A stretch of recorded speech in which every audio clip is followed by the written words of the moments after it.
नमस्कार, मी दिनकर शिंदे. आपण पाहताय डीएस न्यूज. तुमचं मत माझं मत मध्ये आपलं स्वागत. मित्रांनो, महाराष्ट्राच्या राजकारणामध्ये गेल्या 4 वर्षापूर्वी मोठा भूकंप झाला आणि एकनाथराव शिंदे यांनी उद्धव ठाकरे यांची शिवसेना सोडून वेगळा गट स्थापन केला आणि त्याच शिवसेनेवर आपला दावा ठोकला आणि परिणामी राज्य विधानसभेचे जे काही अध्यक्ष होते राहुल नार्वेकर यांनी सुद्धा एकनाथ शिंदे यांचा गटाला त्या ठिकाणी मान्यता दिली. हे आपल्याला माहिती आहे. निवडणूक आयोगाकडे ज्यावेळेस 2023 पर्यंत मॅटर गेलं त्यावेळेस निवडणूक आयोगानं सुद्धा एकनाथ शिंदे यांच्याकडे शिवसेना दिली आणि शिवसेनेचं पारंपरिक धनुष्यबाण चिन्ह हे सुद्धा त्यांनाच दिलं.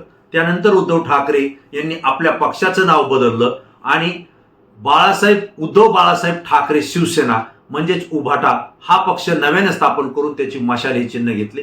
हेही आपल्याला माहिती आहे. परंतु उद्धव ठाकरे यांनी आजही शिवसेनेवरचा आपला दावा आणि धनुष्यबाण चिन्ह हे आमचंच आहे हा दावा आजही कायम ठेवलेला आहे.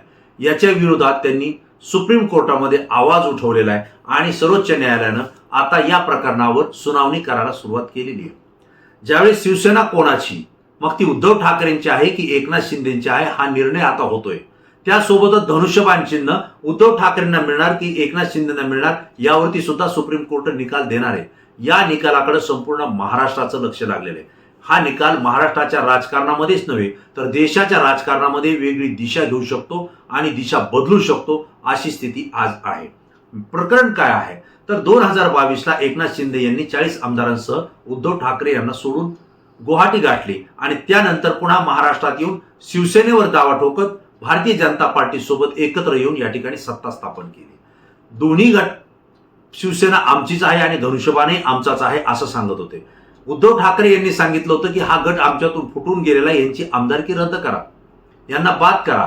परंतु तत्कालीन विधानसभेचे अध्यक्ष असलेले राहुल नार्वेकर त्याच वेळेस निवडून आले होते आणि त्यांनी मात्र एकनाथराव शिंदे यांना निवडणूक आयोगानं धनुष्यबाण चिन्ह आणि पक्ष दिलेले आहे, त्यासोबतच त्यांच्या बाजूने निकाल दिलेला आहे आणि त्यामुळं मी सुद्धा तोच निकाल कायम ठेवतोय असंही त्यांनी सांगितलं. पण असं करत असताना त्यांनी उद्धव ठाकरे आणि त्यांचे आमदार या ठिकाणी बाद केलेले नाहीत किंवा एकनाथ शिंदे किंवा त्यांचे आमदार तेही बाद केलेले नाहीत. दोन्ही शिवसेनेचे दोन्ही गट विधानसभेमध्ये त्या ठिकाणी अस्तित्वात होते. दोघांनाही त्या ठिकाणी बसण्याचा अधिकार राहुल नार्वेकर यांनी दिला होता, हेही आपल्याला माहिती आहे. परंतु हे सगळं काही चाललं हे बेकायदेशीर आहे असं म्हणत उद्धव ठाकरे यांच्या शिवसेनेनं सुप्रीम कोर्टापर्यंत दाद मागितली होती. आपल्याला माहिती आहे की तत्कालीन राज्यसभेचे महाराष्ट्राचे राज्यपाल भगतसिंग कोश्यारी यांनी सुद्धा तातडीनं ज्यावेळेस एकनाथ शिंदे यांनी शिवसेना फोडून बाजूला गेल्यानंतर त्यांनी तात्काळ उद्धव ठाकरे यांना बहुमत सिद्ध करण्याचं सांगितलं आणि त्यानंतर बहुमत सिद्ध होईल की न होईल याचा विचार न करता उद्धव ठाकरे यांनी मुख्यमंत्री पदाचा राजीनामा दिला आणि मुख्यमंत्री निवास सोडून ते स्वतःच्या मातोश्रीवर निघून गेले. मित्रांनो, ह्या घडामोडी सगळ्या घडत असताना कोर्टामध्ये हे मॅटर आलं आणि इथं सांगितलं गेलं की भगतसिंग कोश्यारी यांनी जो निर्णय दिला होता किंवा जो आदेश दिला होता बहुमत सिद्ध करण्याचा तो त्यांना अधिकार नाही, ते नियमबाह्य दिलेले, घटनाबाह्य दिलेले, हेही कोर्टानं सांगितलं. जर उद्धव ठाकरे यांनी मुख्यमंत्री पदाचा राजीनामा दिला नसता तर आज तेच मुख्यमंत्री पुन्हा ठेवावे लागले असते असंही कोर्टानं सांगितलं. एकनाथराव शिंदे आणि त्यांनी नियुक्त केलेले प्रतोद हे चुकीच्या पद्धतीनं त्या ठिकाणी नियुक्त केलेले आहेत असंही सांगितलं. म्हणजे हे सगळे निकाल आणि हे सगळे स्टेटमेंट पाहता आपल्या एक गोष्ट लक्षात येते की आता सुप्रीम कोर्टात नेमकं काय होणार आहे याची सुनावणी सुरू आहे. उद्धव ठाकरे यांच्या गटाचं मत आहे, त्यांच्या बाजूनं सुप्रीम कोर्टामध्ये ज्येष्ठ विधिज्ञ ऍडव्होकेट कपिल सिब्बल हे बाजू मांडतायत. त्यांचं असं मत आहे आणि ठाकरे सेनेचं असं मत आहे की एकनाथ शिंदे हे आमदारांसोबत गेले म्हणजे या ठिकाणी पक्ष फुटलेला नाही तर विधिमंडळामधले जे सदस्य आहेत त्यांच्यामध्ये एक वेगळा गट स्थापन झालेला आहे आणि त्यामुळे गट वेगळा होणं म्हणजे पक्ष फुटणं नव्हे, हे उद्धव ठाकरे यांचं मत आहे. आणि त्याही पुढे जाऊन त्यांचं असं मत आहे की पक्षाची शिवसेनेची संघटनात्मक रचना असेल किंवा शिवसेना पक्षाची कार्यकारिणी असेल किंवा शिवसेना पक्षाची मूळ संघटना असेल, ही कोणाच्या बाजूनं आहे यावरती तो पक्ष ठरतो आणि हे सगळं आमच्या बाजूनं आहे. आणि त्यामुळं हिंदू हृदय सम्राट बाळासाहेब ठाकरे यांनी स्थापन केलेली शिवसेना आणि त्यांनी मिळवलेलं धनुष्यबाण चिन्ह हे आमचंच आहे, हे उद्धव ठाकरे गट या ठिकाणी सांगतोय.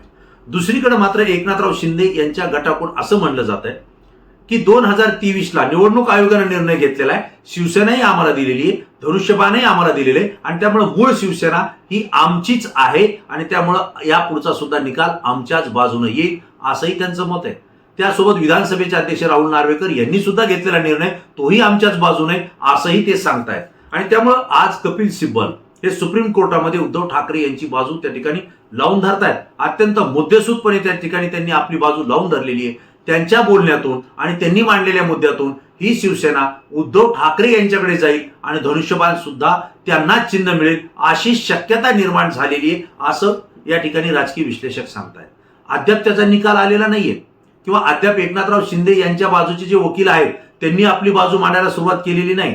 ज्यावेळेस ते त्यांची बाजू मांडतील त्यावेळेस त्याला हे कशा पद्धतीने उत्तरं देतील हेही आपल्याला बघावं लागेल. पण मूळ प्रश्न असा आहे की आता धनुष्यबाण कोणाचा, शिवसेना कोणाची, उद्धव ठाकरे की एकनाथ शिंदे, याबद्दलचा जो निकाल सुप्रीम कोर्ट देईल तो अत्यंत धक्कादायक असेल हे मात्र नक्की आहे.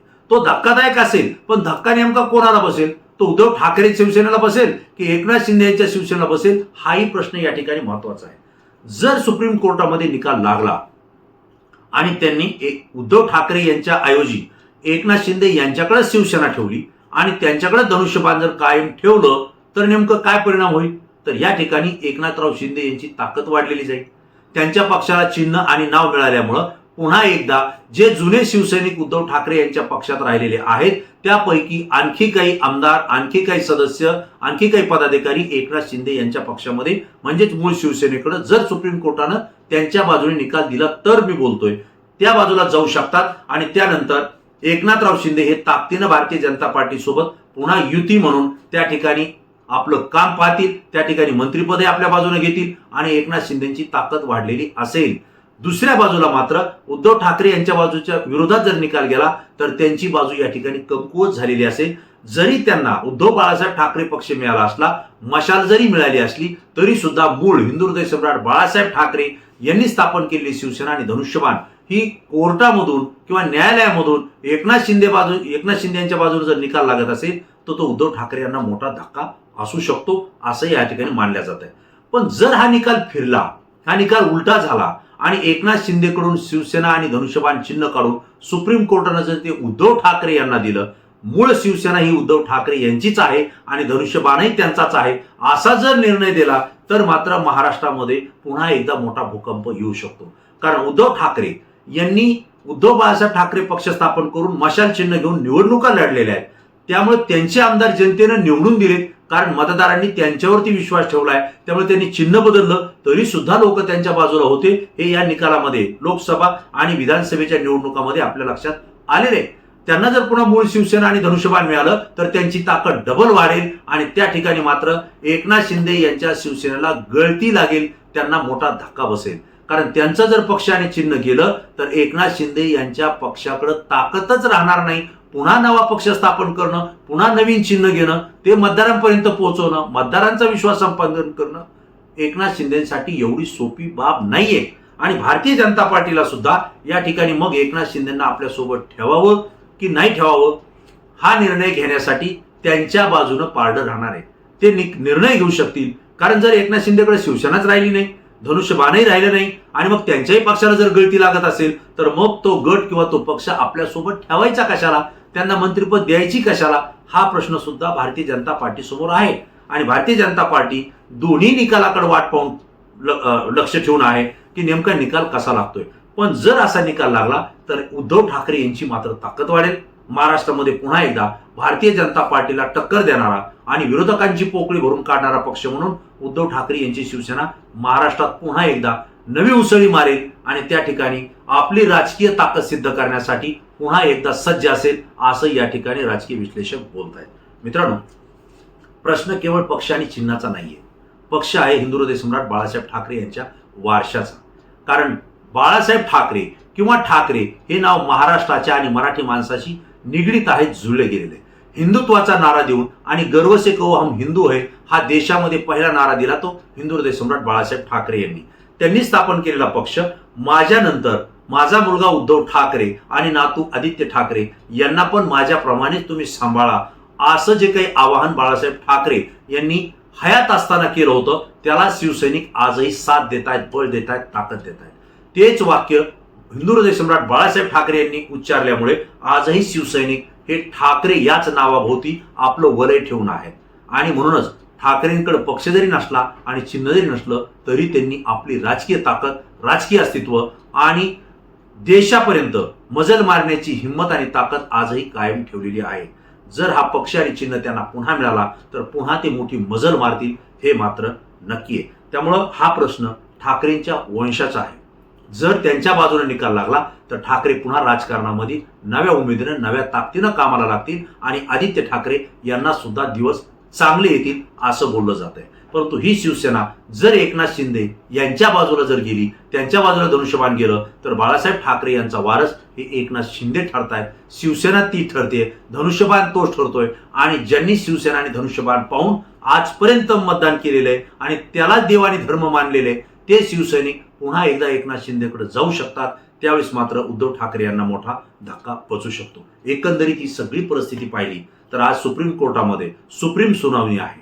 यामध्ये उद्धव ठाकरे आणि एकनाथ शिंदे या दोन्ही गटांचे वकील हे आपापली बाजू मांडतायत, आक्रमकपणे मांडतायत, वेगवेगळे पुरावे त्या ठिकाणी सादर करतायत. आणि हे सगळं करत असताना प्रश्न एकच पडतोय की धनुष्यबाण कोणाचा, उद्धव ठाकरेंचा की एकनाथ शिंदेचा. जर निकाल लागला तर मोठा धक्का बसेल, परंतु तो नेमका बसेल कुणाला, ठाकरेंना की शिंदेंना, हाही प्रश्न आहे. आणि याच प्रश्नाची उत्तरं आपल्याला अवघ्या काही दिवसांमध्ये मिळणार आहे. सुप्रीम कोर्टामध्ये किंवा सर्वोच्च न्यायालयामध्ये जी सुनावणी सुरू आहे त्याकडे आपलं DS न्यूजचं सुद्धा लक्ष आहे. जसजशा घडामोडी घडतील, जसा निकाल लागेल तशी माहिती आपल्यापर्यंत सुद्धा दिली जाईल. पण माझाही प्रश्न तुम्हालाही आहे की नेमका धनुष्यबाण कोणाला मिळेल, कोणाला मिळावा अशी अपेक्षा तुमची आहे. तो उद्धव ठाकरेंना मिळेल की एकनाथ शिंदेना मिळेल, हाही प्रश्न आहे. परंतु तो कोणाला मिळायला पाहिजे, तुम्हाला काय वाटतंय, तुमचंही उत्तर तात्काळ द्या. कारण तुमची प्रतिक्रिया संपूर्ण महाराष्ट्रातून आहे आणि तुमची आलेली प्रतिक्रिया अत्यंत अभ्यासू असते म्हणून ती आमच्यासाठी महत्त्वाची असते. मित्रांनो, व्हिडिओ आणि माहिती आवडली तर जास्तीत जास्त मित्रांना शेअर करा आणि DS न्यूजला सबस्क्राईब केलं नसेल तर तात्काळ सबस्क्राईब करून आम्हाला सहकार्य करा. पुन्हा नवीन विषय, नवीन माहिती घेऊन आपल्यासमोर येईल. तोपर्यंत धन्यवाद.